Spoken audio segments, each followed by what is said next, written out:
Nah, terus ada paket Law of Attraction Wisdom yang lain yang saya bawa untuk menutup sesi kita malam hari ini, yaitu wisdom tentang positive thinking dan negative thinking. Yang positive thinking saya ambil misalnya dari Gandhi. Ini pernah saya sampaikan di beberapa sesi. Tetaplah berpikir positif, sebab pikiranmu akan membuahkan kata-kata. Tetaplah berkata yang positif, sebab kata-katamu akan membuahkan perilaku. Tetaplah berperilaku positif, sebab perilakumu akan menjadi kebiasaan. Tetaplah dengan kebiasaan positif, karena kebiasaanmu akan menjadi nilai-nilai. Tetaplah dengan nilai-nilai yang positif, karena nilai-nilaimu akan menjadi takdirmu. Jadi sejak pikiran, perkataan, perbuatan, kebiasaan, dan nilai hidup, kita harus positif. Karena disitulah nanti akhirnya takdir hidup kita.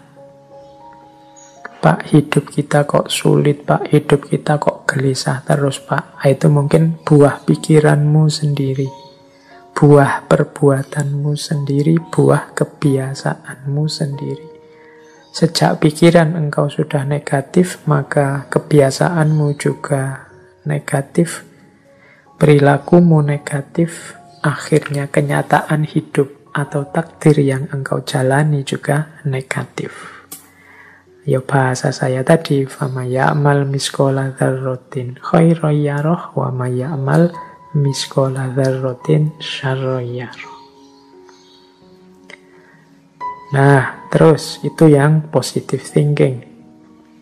Kalau yang negative thinking, saya ambil, ini menarik, saya ambil dari tokoh populer dari dunia olahraga, Muhammad Ali. Muhammad Ali punya quote bagus untuk kita tidak berpikir negatif. Jadi Muhammad Ali punya kata mutiara tentang berpikir negatif dalam hal ketidakmungkinan. Maksudnya kita itu kan sering kalau mau melakukan sesuatu, mau bermimpi yang besar-besar, kita patahkan mimpi kita sendiri dengan, tidak mungkin. Nah, menurut Muhammad Ali, tidak mungkin adalah kata-kata besar yang digunakan orang kecil yang menganggap lebih mudah hidup di dunia sebagaimana adanya daripada menggali kekuatan yang mereka miliki untuk mengubahnya.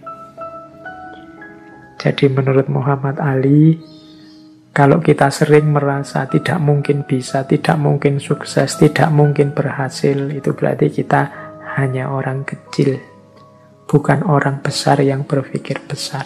Kita orang yang hidup bisanya hanya mengalir saja, mengikuti situasi apa adanya, tidak menggali kekuatan kita untuk mengubah, memperjuangkan hidup agar jadi lebih baik. Tidak mungkin itu bukan fakta, namun opini.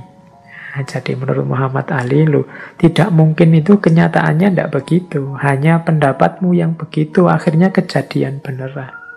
Kalau engkau menganggap tidak mungkin, ya jadinya tidak mungkin beneran. Karena dengan menganggap tidak mungkin, kamu akhirnya tidak ngapa-ngapain.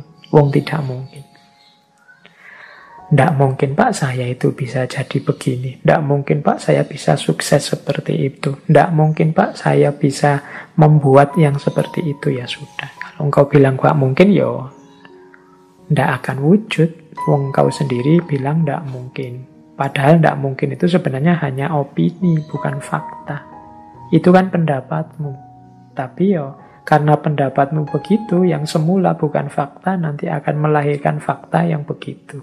Diawali dari pendapatmu sendiri.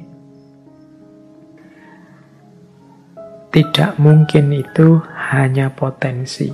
Tidak mungkin itu temporer. Tidak mungkin itu omong kosong. Itu kelanjutan dari quote-nya Muhammad Ali. Tidak mungkin itu ya memang potensi. Kalau engkau serius berusaha ya ketidakmungkinan akan berubah jadi kemungkinan. Tidak mungkin itu temporer. Mungkin saat ini memang tidak mungkin. Tapi kalau engkau serius mengusahakan yang tidak mungkin bisa jadi mungkin. Maka tinggalkan kata-kata tidak mungkin. Tidak mungkin itu omong kosong belaka. Ini contoh dari negative thinking. Jadi orang yang berpikir negatif itu kan sering antara lain untuk hal-hal yang besar dan penting dia jawabnya tidak mungkin. Baik. Itu paket wisdom yang kelima tentang negative thinking. Oke teman-teman, ini waktunya sudah mau habis. Terakhir, ya kalau saya sambungkan dengan kajian Islam, karena kita ini judulnya ngaji ya. Mungkin yang ingin explore lebih jauh relevansinya dengan argumen-argumen keislaman, bisa disambungkan the law of attraction ini dengan wawasan-wawasan tentang doa. Misalnya dari surat Al-Mu'min ayat 60. Wa qala rabbukum ud'uni astajib lakum. Ud'uni astajib lakum. Berdoalah padaku, pasti aku penuhi. Tadi ya di proses law of attraction tadi kan awalnya mintalah, inginkanlah. Allah menegaskan berdoalah. Kadang-kadang kita berdoa saja tidak berani, tidak serius, menganggapnya tidak mungkin. Padahal Allah itu sudah menegaskan ud'uni astajib lakum. Kemudian juga innallaha la yughayyiru ma biqaumin hatta yughayyiru ma bi anfusihim. Ya kalau kita tidak menginginkan perubahan, tidak mengupayakan perubahan, tidak akan ada perubahan. Ayat ini menegaskan kuncinya sebenarnya di kita. Sama seperti the law of attraction tadi, kuncinya ada di manusianya. Al-Quran surat Ar-Ra'd ayat 11. Silahkan digali, mungkin ada relevansinya dengan yang saya jelaskan di depan. Kalau hadis, mungkin hadis riwayatnya Muslim. Silahkan dicari. Di Riyadhus Shalihin juga ada hadis ini. Dari Abu Hurairah, Rasulullah bersabda, ini hadis qudsi, yaqulullahu ta'ala, ana inda dhonni abdi bi, wa ana ma'ahu idza dzakaruni. Aku sesuai persangkaan hambaku padaku, dan aku bersamanya selama ia mengingat aku. Jadi ini sering juga dikutip ana inda dhonni abdi. Pikiran kita itulah yang nanti akan mewujud sesuai persangkaan kita.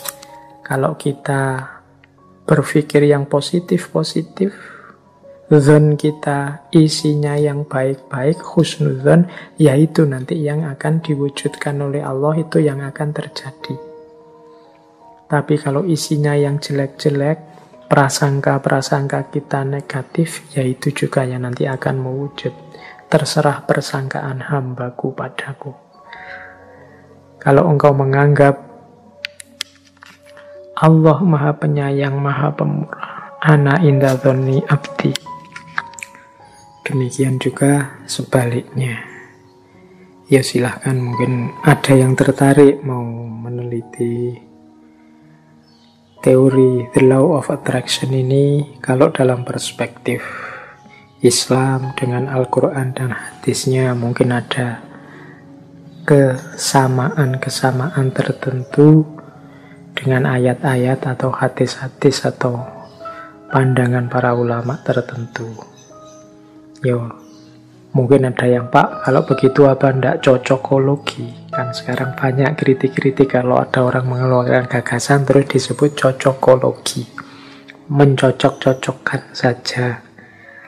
Yo, perlu diketahui dalam ranah esoteris, dalam ranah yang lebih spiritual, kebenaran-kebenaran itu bertaut. Jadi ketemu. Isinya memang mirip dan bahkan sama. Dalam Islam ada cinta, dalam Kristen ada cinta, dalam Buddha ada cinta, dalam Hindu ada cinta, dalam khazanah peradaban-peradaban kuno ada cinta. Ini tidak bisa kemudian disebut, kalau saya membicarakan cinta kemudian menyambungkan antara tradisi Islam dengan tradisi yang lain, disebut cocokologi, karena memang kebenaran-kebenarannya bertaut, nyambung. Ya, nanti teman-teman bisa memperbandingkan. Kan kajian kita ini sudah 200-an lebih. Nah, itu di situ ada kesamaan-kesamaan, khususnya ketika mulai masuk ke ranah rohaniyah, ke ranah spiritual. Oke, yo kapan-kapan nanti kita membahas tentang esoterisme dan eksoterisme, ranah yang lebih batiniah dengan ranah yang lebih plural, beragam, ranah kenyataan.